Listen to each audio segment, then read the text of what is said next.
جمشید احمدزاده رئیس کمیته معماری و ساختمانی تاجیکستان روز 20 ایول در نشست خبریش ذکر کرد که بر اساس نقشه گنرالی دوشنبه بینای مرکزی سودای تاجیکستان ویران شده و به جایش بینای بلندداشانه بسیار ساحه بنیاد خواهد شد.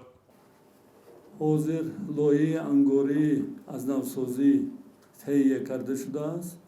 طبق نقشه مفصلی تعریضی محل که کوچه فاتح نیازی، کوچه شیراز، کوچه شاه تیمور و رودکی را در نظر دارد، در آینده به جای بینای فروشگاه مرکزی بینای بلندنشانه بسیار فونکسیونالی به نظر گرفته شده است.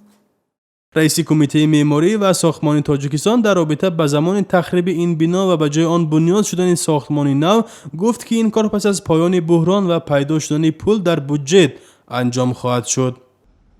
فروشگاه مرکزی دوشنبه در مرکزی پایتخت که عبارت از 3 قبطه است هنوز سال 1960 ساخته شده در زمان اتحادیه شوروی یک مکان اساسی خرید مردم دوشنبه و مهمانان شهر از مناطق مختلف کشور دانسته میشد. کارمندان آن هنوز در سال 1993 با استفاده از قانون‌های تازه جاری شده اقتصاد بازاری که یک رکن اساسیش خصوصی کردن کارخانه‌های دولتی بود، فروشگاه مرکزی دوشنبه را خصوصی کردند.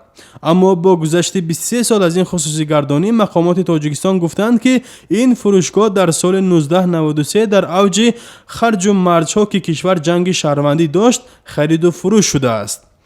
نخست در ابتدای ماه دکبر سال 2015 با حکم دادگاه اقتصادی دوشنبه قرار خصوصی گردانی فروشگاه مرکزی از سال 1993 بیکار کرده شده. این فروشگاه پررد دولتی گردید و حالا اسم فروشگاه مرکزی دوشنبه را که با نام تسوم معروف بود به مرکزی سودای تاجیکستان تبدیل دادند.